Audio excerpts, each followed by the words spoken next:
How many of you have read The Tragedy of the Commons? It was in Science magazine, I think 1960, Garrett Hardin, kind of post-medieval England. And where did everybody take their cows? They didn't own their own land, right? They had common land. So you had your little house, your hovel, and you took your cows out on the common. Well, we can apply some economic theory to that. We can apply some mathematics to that. We can figure out there's a finite amount of land and there's only a certain amount of grass with the right weather conditions. It only incurs average cost in terms of what benefit they get from the cow. So you actually, what you can show mathematically that you will overgraze the pasture if you're left to your own devices with a group of individual actors. So we've got some folks from the EPA here today, and that's the raison d'etre, that's your existence. That's why. It's because we don't work without somebody kind of coming in and creating a sort of a collective or monopoly type situation to control individual behavior. It's what is, if everybody optimizes, Adam Smith's invisible hand will not work when you graze the commons. It will destroy the commons. Our legal system for traditional economies is based on, as one of its fundamental premises, is how to keep us from overgrazing the commons. One can be religious or not religious and have different persuasions. I was brought up in a Christian background, and we've got this wonderful story about fishes and loaves. And you go out and you feed a small amount of bread and a small amount of fish. You go out and feed a whole field full of people. And after the food's been eaten and everybody's full, somebody goes and gathers up what's left over, and lo and behold, there's more left over than they started with. Completely turns on its head. And of course, that metaphor is done with physical resources of a traditional economy.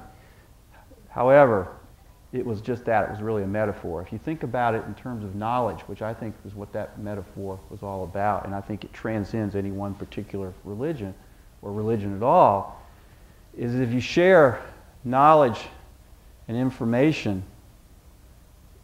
you will have more when you're finished than you had when you started. It's not a depletable, consumable resource. It's an inexhaustible. If you can really have perpetual motion in a machine that doesn't stop and a machine that actually can build up momentum, I think that knowledge and information is such a machine. And the presumption of the law is that all physical assets have an owner. The owner might be the state, might be the people collectively. So we've got public lands. Those old commons were public lands. But there's a presumption that everything has an owner, and one is not permitted to do things with physical assets without the consent of the owner. Which, if it's public lands, it might be my friend over here.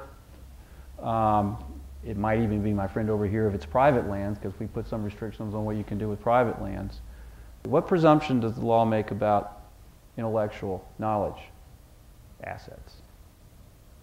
That they don't have owners. See, a patent or copyright or a trade secret is not the rule. It's the exception. The rule in our legal system is that information is free. And I'm a very optimistic person, and I think we will get it right, but I think that we may have to change the institutions that we use to govern ourselves, as well as the underlying rules that we've implemented. And I think none of this because the societal values are changing that rapidly, but because of the substrate on which we're operating is changing very rapidly. We still had commons. We treated air and we treated water, the oceans, and the rivers as commons. And what happened? We overgrazed it. We poured, with large population and industrial revolution, we poured all kinds of garbage into that, and we're paying for it now. I think understanding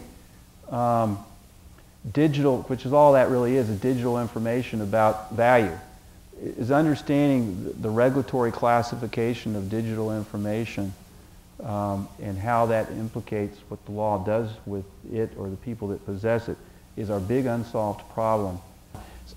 So to your question, which technology, I think it's a convergence of lots of technologies, and it doesn't even really matter which one of these prevails, but I think that all of these things together is, and I bet every one of you, whether you're in the private sector or the public sector, are going to bump up against the implications of this problem. So we grope ahead in the dark a lot of times as a society, and when it was good for things to change slowly, that was a good thing. It's when things need to change more quickly because the technological substrate on which we're operating is changing fast, it's more difficult.